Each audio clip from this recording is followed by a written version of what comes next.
In 1872, a saloon keeper in San Francisco figured out that giving away free food made men drink more whiskey.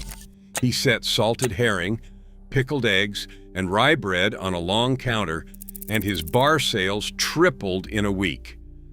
Within a decade, every saloon from Dodge City to Deadwood had copied him.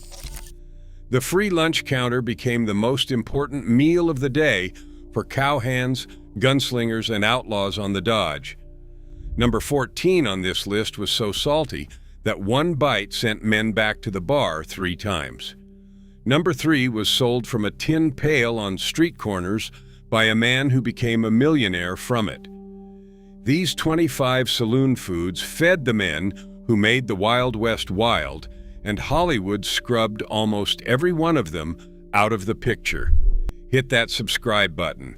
Let us count down the 25 forgotten saloon foods that actually fed outlaws and gunslingers in the real West. Number 25, soda crackers. Every saloon in the West kept a basket of dry soda crackers on the free lunch counter for one reason. They were the cheapest thing a barkeep could put in front of a man. A barrel of crackers cost about 3 cents a pound in 1880 at a Kansas City wholesaler, and a single barrel could supply a busy bar for 2 weeks. The barkeep set them in a tin basket, covered them with a cloth to keep the flies off, and replenished them throughout the night. Cowboys riding in off the range grabbed handfuls without ordering. The crackers were dry, salty, and made a man thirsty within minutes. That was the entire business model. A free cracker bought you a customer who would drink 3 beers to wash it down. They were not memorable, they were not delicious, but they were the foundation. Before the corned beef, before the pickled eggs, before any of the fancier offerings, there was a basket of soda crackers on a long wooden counter. They were the first thing every man touched when he walked through swinging doors. Number 24, salted peanuts in the shell. By the late 1870s, almost every saloon in cattle country kept a wooden bin of roasted peanuts in the shell sitting at the end of the bar. They came in burlap sacks from Virginia and Georgia, shipped west on the railroads, and a 100-pound sack cost about $4 at a Dodge City wholesaler. The peanuts were heavily salted, sometimes soaked in brine before roasting, because the saltier they were, the more beer a man drank. Outlaws and trail hands cracked the shells with their teeth and dropped the husks straight onto the sawdust-covered floor. By closing time, the floorboards near the bar would be ankle-deep in peanut shells, and the porter would sweep the whole mess into a heap before sunrise. The peanuts were free with a nickel beer. They were salty enough that a man could not eat 10 without needing another drink. Wyatt Earp, in his early Dodge City days, was said to keep a small pile of peanut shells in front of him at the faro table as a tally of how long he had been sitting there. Number 23, hard-boiled eggs in a glass jar. Every saloon kept a tall glass jar on the bar filled with hard-boiled eggs floating in clear water. A single egg cost the customer a nickel, but during the free lunch hour from 11 to 1, they were given out without charge. Eggs were cheap on the frontier, about 15 cents a dozen in the 1880s, and a barkeep could boil 4 dozen at a time on the stove behind the counter. The shells were peeled while still warm, and the eggs were dropped into the jar where they stayed for 2 or 3 days, slowly absorbing salt from the brine the cook had added. By the time a cowboy reached for one, the egg had a slightly rubbery skin and a tang that made it taste a little like cheese. Men ate them in 2 bites, standing at the bar, washing them down with beer. A hard-boiled egg and a 5-cent beer was lunch for half the working men in the West. Number 22, pickled pig's feet. Behind every free lunch counter in a German-run saloon sat a wide-mouthed jar of pickled pig's feet swimming in cloudy vinegar brine.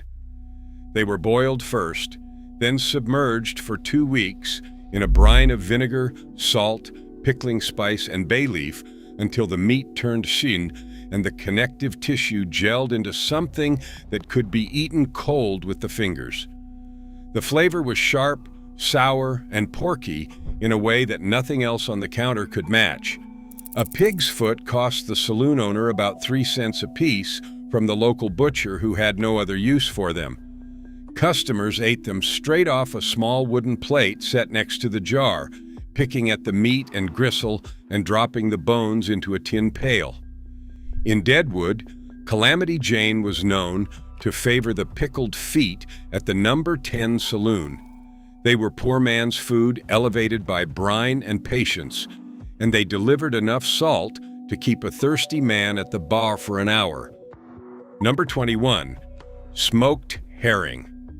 The North Atlantic herring trade reached every railhead saloon in the West by 1875. The fish came packed in wooden kegs, layered with salt, smoked dark and dry until they could hang from a hook for months without spoiling. A keg of 50 herring cost about $1.25 at a St. Louis wholesaler. At the saloon, the barkeep would pull a fish from the keg, lay it on a wooden plank, and slice it into thin strips that he stacked alongside rye bread and raw onion. The smell was strong enough to fill the room from the door, sharp and oceanic, in a place 1,000 miles from the sea. Cowboys who had never tasted seafood in their lives ate smoked herring at saloons because it was free. The salt and smoke made it lethal for thirst. One strip of herring on rye, and a man was back at the bar ordering whiskey before he sat down. German immigrants brought the tradition west, and it lived in every saloon in St. Louis, Denver, and San Francisco well into the 1890s. Number 20. Dill pickles from the barrel. Every saloon kept an oak barrel of brined dill pickles tucked into a corner of the free lunch counter. The pickles were cucumbers cured in salt water, garlic, and dill seed for at least 3 weeks, and they came out crunchy, intensely sour, and powerful enough to make a man's eyes water. The barrel cost the saloon owner around $3 from a German pickler in Milwaukee or Chicago, and it held about 150 pickles. Patrons reached into the barrel with their bare hands, fished out a pickle, and ate it standing at the bar over a tin plate. The brine dripped down their fingers and onto the floor. A full sour pickle held enough salt to send a thirsty man through 3 beers without blinking. In Tombstone, the Crystal Palace Saloon was famous for its barrel of pickles imported from a Polish family in New York. Outlaws like Curly Bill Brocious were said to eat 2 at a sitting.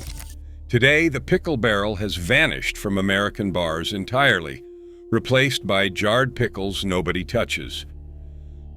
Number 19. Pretzels rolled in rock salt.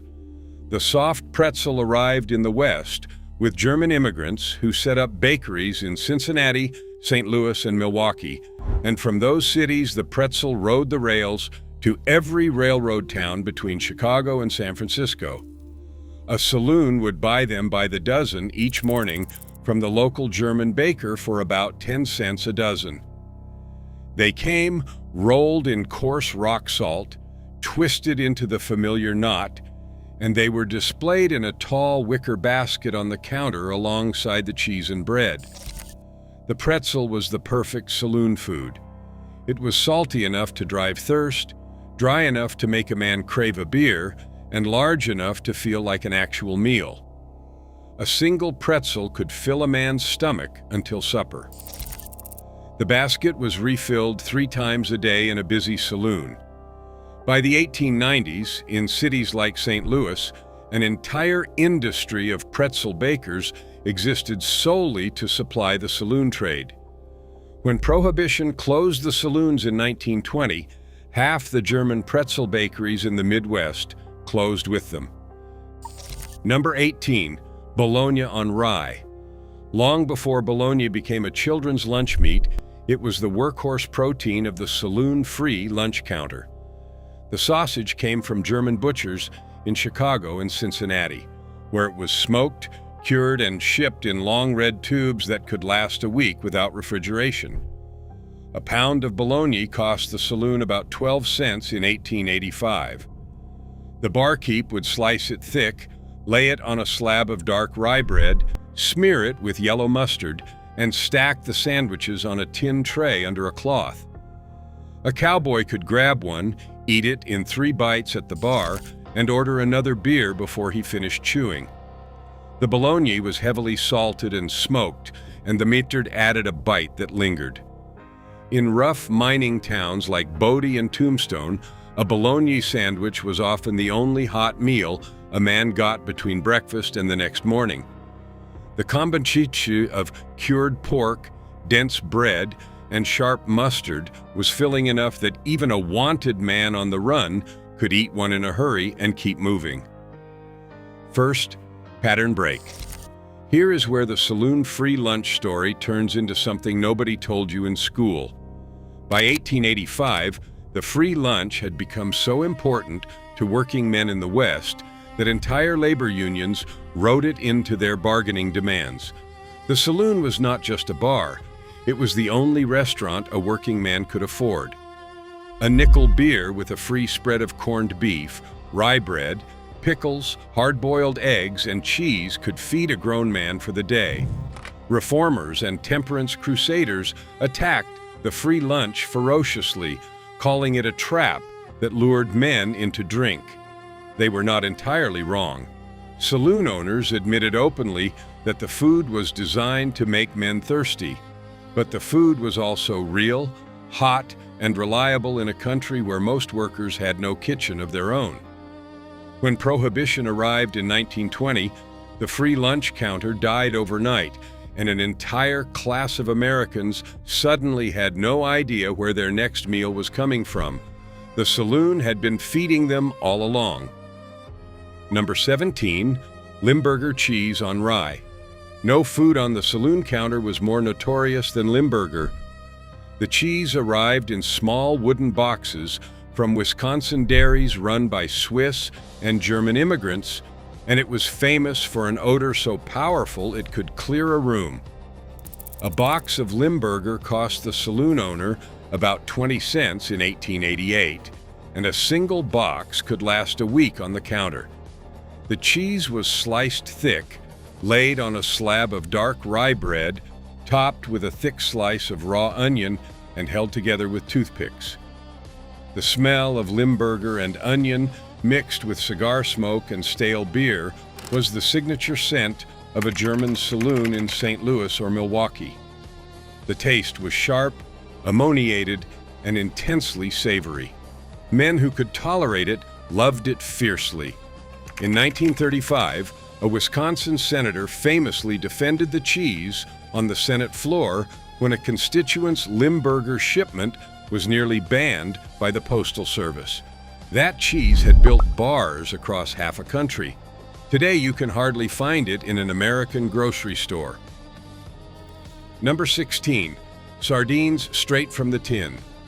Tinned sardines arrived in saloons by the mid-1870s, shipped from canneries in Maine and California in flat rectangular tins packed in mustard, oil, or tomato sauce. A tin cost the saloon about a dime, and a single tin fed 3 or 4 men standing at the counter. The barkeep would pry open the lid with the metal key soldered to the can, set it on the bar with a small fork and a stack of crackers, and let customers help themselves. The sardines were oily, salty, and so strong that a man could taste them an hour later. They paired with whiskey better than they paired with beer, and a tin of sardines and a shot of rye became a standard lunch for stagecoach drivers and gamblers in the Sierra Nevada towns. Outlaws on the run favored sardines for a different reason. The tin could be carried in a saddlebag, opened in the middle of nowhere, and eaten without a fire. Jesse James was said to keep 3 tins in his bag at all times. Today, the tinned sardine has become a hipster grocery item. In 1880, it was a fugitive's best friend. Number 15, smoked oysters from a tin. Long before refrigerated rail cars made fresh oysters available in the interior West, smoked and tinned oysters were a saloon delicacy. They came packed in oil from canneries in Baltimore and San Francisco, where shucked oysters were cold smoked over hardwood, then sealed in flat tins that could ride a stagecoach without spoiling. A tin cost about 15 cents in 1885 and held maybe a dozen plump oysters.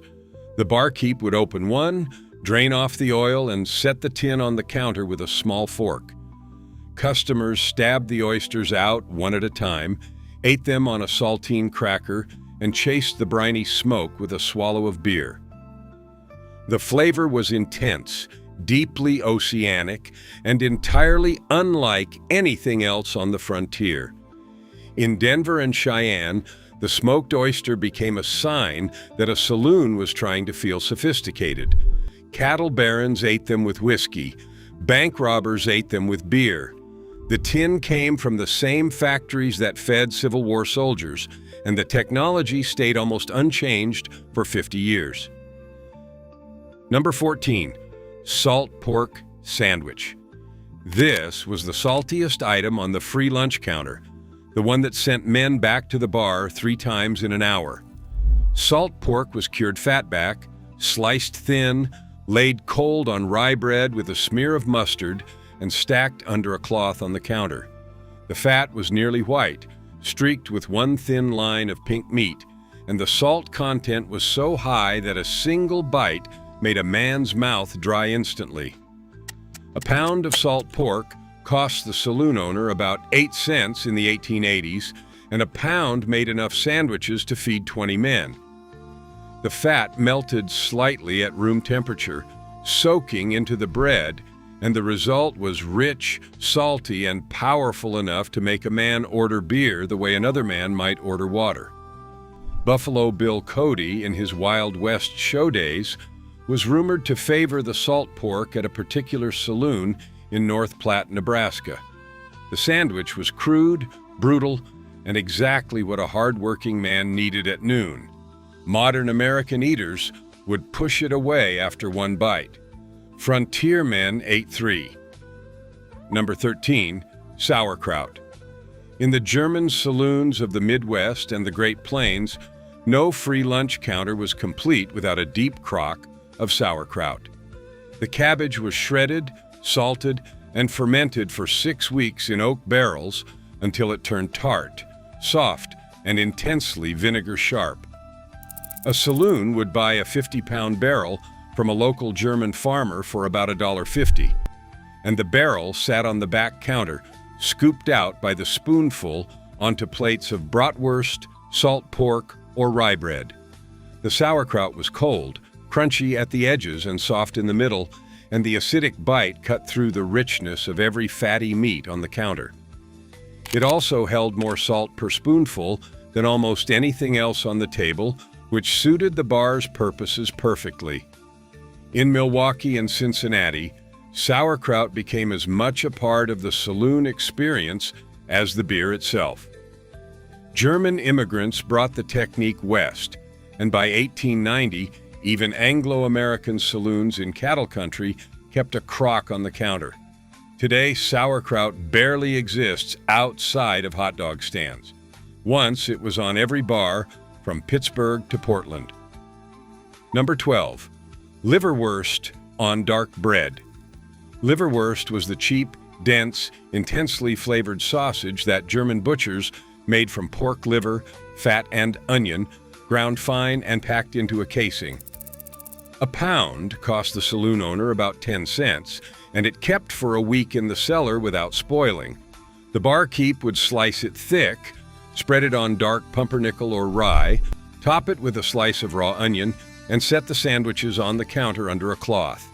The flavor was strong, almost metallic from the liver, but rich and savory in a way that filled a man's stomach for hours. The sandwich was popular with German and Polish immigrants, and it spread through saloons in St. Louis, Cleveland, and Chicago before reaching the cattle towns. Cowboys who tasted it for the first time often grimaced at the smell. By the third bite, they were asking for another. Liverwurst delivered iron, fat, and salt in a single dense slice, and a man working 12 hours on horseback needed all three. Today, it sits unwanted at the deli counter, a forgotten foundation of the working man's lunch. Number 11. Pickled herring in cream. The Scandinavian saloons of Minnesota and Wisconsin served a kind of pickled herring that no other bar in America could match. The fish was cured in salt, then steeped in a brine of vinegar, sugar, and onion for 2 weeks, and finally tossed in a thick mixture of sour cream and dill before being served on dark bread. A wooden plate of pickled herring sat on every Scandinavian bar from Duluth to Bismarck. The taste was sharp, creamy, and oddly delicate compared to the bludgeoning salt of the other free lunch offerings. A pound of herring cost the saloon owner about 16 cents, and a pound made enough for 40 servings. Lumberjacks coming in off the river drives ate pickled herring by the plateful, washing it down with cold lager. The cream cut the salt just enough to make it dangerous. A man could eat 8 pieces without realizing how much salt he had taken in, and then he would suddenly need 3 beers. The saloon owner counted on exactly that mistake. Second pattern break. The reason every saloon in America served such intensely salty food has nothing to do with taste and everything to do with chemistry. Salt makes the human body crave water. Beer is mostly water. A man eating salt pork and pickled herring and sauerkraut on rye bread, all at the same counter, would consume more salt in 15 minutes than the modern American eats in a full day. His thirst would become genuine, physical, and almost painful. He would order a beer, then another. By the third beer, the salt had not been flushed yet, and he would order a fourth. The free lunch was not generosity. It was the most precise piece of consumer psychology the 19th century ever produced, and it worked so well that the saloon industry built its entire business model around it. Modern bars give out free peanuts and pretzels for exactly the same reason. They learned the trick from a saloon keeper in 1872, and they have not stopped using it since. Number 10. Saloon beef stew. In larger frontier saloons, a cast iron pot sat at the back of the bar, simmering all day on a wood stove, filled with whatever the cook could scrape together. Chunks of cheap beef, onions, potatoes, carrots, and a splash of beer or whiskey for body. The stew was thick, brown, deeply savory, and almost always available for 5 cents a bowl. The cuts of beef were the worst in the butcher shop, neck, shank, and shoulder, but 6 hours of simmering broke them down into something tender and rich. A bowl of beef stew and a piece of rye bread was a complete meal for a working cowboy or a wandering gambler. In the Long Branch Saloon in Dodge City, the stew pot was famous, refilled twice a day. Bat Masterson was said to eat from it whenever he was in town. The stew was the rare saloon offering that was not designed to make men thirsty. It was designed to keep them in the building. Once a man sat down with a bowl of hot beef stew, he was not leaving until he had ordered at least 3 beers to go with it. Number 9. Hot tamales. By the 1880s, hot tamale vendors had set up carts outside every saloon in the Southwest and as far north as Chicago. The tamales were the cheap Mexican working man's food, masa dough stuffed with seasoned ground beef or pork, wrapped in corn husks, and steamed for hours in tall tin pails. The smell of corn and chili meat drifted out of those pails and pulled hungry men out of saloons by the dozens. A single tamale cost a nickel. A pail of 2 dozen cost the vendor about 30 cents to make and sold out by midnight on a Saturday. Saloon keepers in El Paso, San Antonio, and Tucson eventually started buying directly from the vendors and selling the tamales over the bar. The tamale was spicy, salty, and exactly the kind of food that made a man order more beer. The hot tamale king of Chicago, a man named Sam Salacuse, started with a single pail in 1893 and ended up with a tamale empire. He sold them to saloons by the hundreds of dozens, and he died wealthy. The tamale built fortunes the cowboy steak never did. Number 8. Chili con carne. Before chili was a competition dish or a stadium food, it was the workhorse meal of San Antonio's plaza saloons. A pot simmered all day with cheap beef, dried chilies, garlic, and cumin until the tough meat broke down into something dark and fragrant. A bowl with cornbread cost a dime. The recipe came from the Chili Queens, Mexican women who set up cauldrons in the military plaza after sundown and fed cowboys and outlaws alike. By 1890, their chili had migrated into the saloons. The heat of the peppers guaranteed at least 2 beers per bowl, which is exactly why the pot kept simmering. Number 7. Buffalo tongue. Smoked buffalo tongue was the strange luxury of high plains saloons in the 1870s. The buffalo were being slaughtered by the millions, and meat packers in Kansas City and Cheyenne ended up with mountains of tongues nobody knew what to do with. They cured them in salt and smoke and sold them cheap. A single tongue cost the saloon 30 cents, and it sliced into 50 paper-thin servings. The flavor was deep and clean. The texture was tender enough to melt on the tongue. By 1885, the buffalo were nearly gone, and so was the tongue. An entire animal was butchered into extinction, and its tongue ended up free on a bar counter. Number 6. Frankfurter sausages. The Frankfurter arrived with German immigrants in the 1860s and exploded through the saloon trade. Saloons bought them by the hundred for $3, simmered them in a pot of water behind the bar, and served them on dark rye with mustard and sauerkraut. The combination of smoke, salt, and fat made the Frankfurter a near-perfect drinking food. Coney Island's hot dog culture is a direct descendant of the saloon Frankfurter, and the sausage walked from the back bar to the ballpark over 20 years. Doc Holliday was rumored to favor them in his Leadville period. Third pattern break. Here is the part nobody talks about. The free lunch counter was the working man's safety net long before the federal government invented one.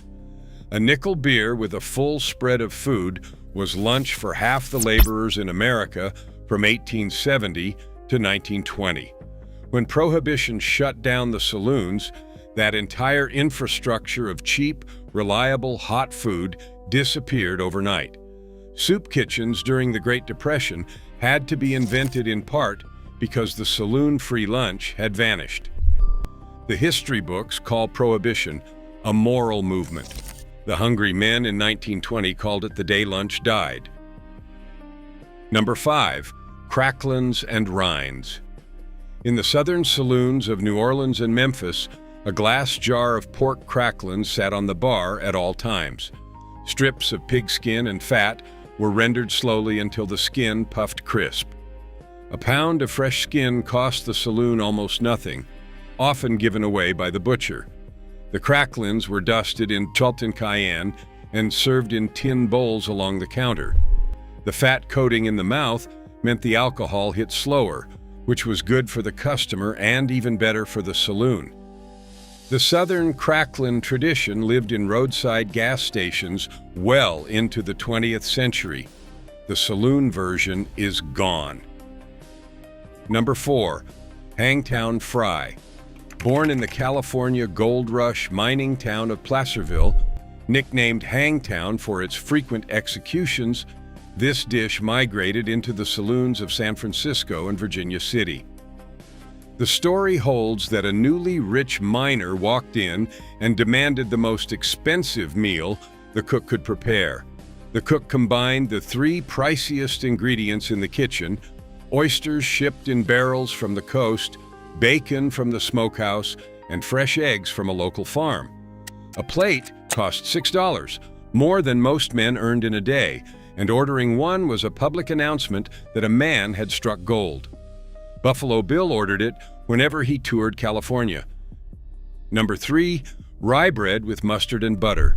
Sometimes called the working man's anchor, a dense slice of dark German rye, slathered with sweet butter and sharp yellow mustard, was the foundation of every saloon free lunch in the country. A loaf cost the saloon 6 cents and made 12 thick slices. The mustard was the secret, made fresh by German immigrants from ground seed, vinegar, and turmeric, with a sharp sinus-clearing heat that made every other food on the counter taste better. In 1880, a single German baker in Milwaukee was producing 2,000 loaves of saloon rye a week. We replaced it with white sandwich bread and forgot that real rye was once the bread of the working class. Number 2, corned beef and cabbage. The free lunch corned beef was the single most popular item on every saloon counter from New York to San Francisco. A whole brisket was cured in salt and saltpeter for 10 days, then boiled for 4 hours with onions, peppercorns, and bay leaf until the meat fell apart at the touch of a fork. A pound of cured beef cost the saloon 12 cents and made 8 sandwiches. The cabbage that had cooked alongside the beef was served warm, dressed with vinegar and salt. Irish in origin, but adopted by every ethnic group in America by 1880, corned beef and cabbage was the lunch that fed the men who laid the transcontinental railroad. Today it appears one day a year on St. Patrick's Day. It used to be lunch.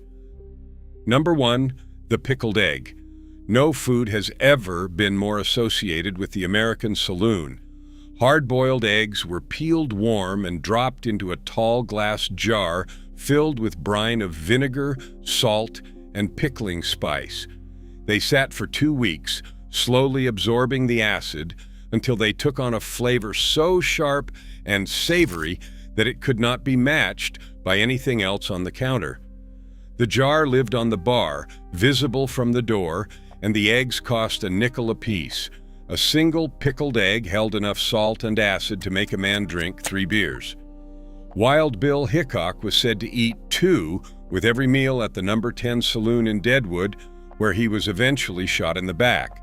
The pickled egg outlived the saloon, the cowboy, and the gunslinger. It still sits behind certain dive bars in small American towns, in a jar nobody has touched since 1972, the last living artifact of a vanished food culture. Here is the challenge. Make one of these this week. Pickle a dozen eggs, buy a hunk of corned beef and a loaf of dark rye, and build a sandwich the way Wyatt Earp would have eaten it. Drop in the comments which one you are going to try, because these were not just bar snacks, they were the meals that fed the West, and the country forgot them the moment it could afford to.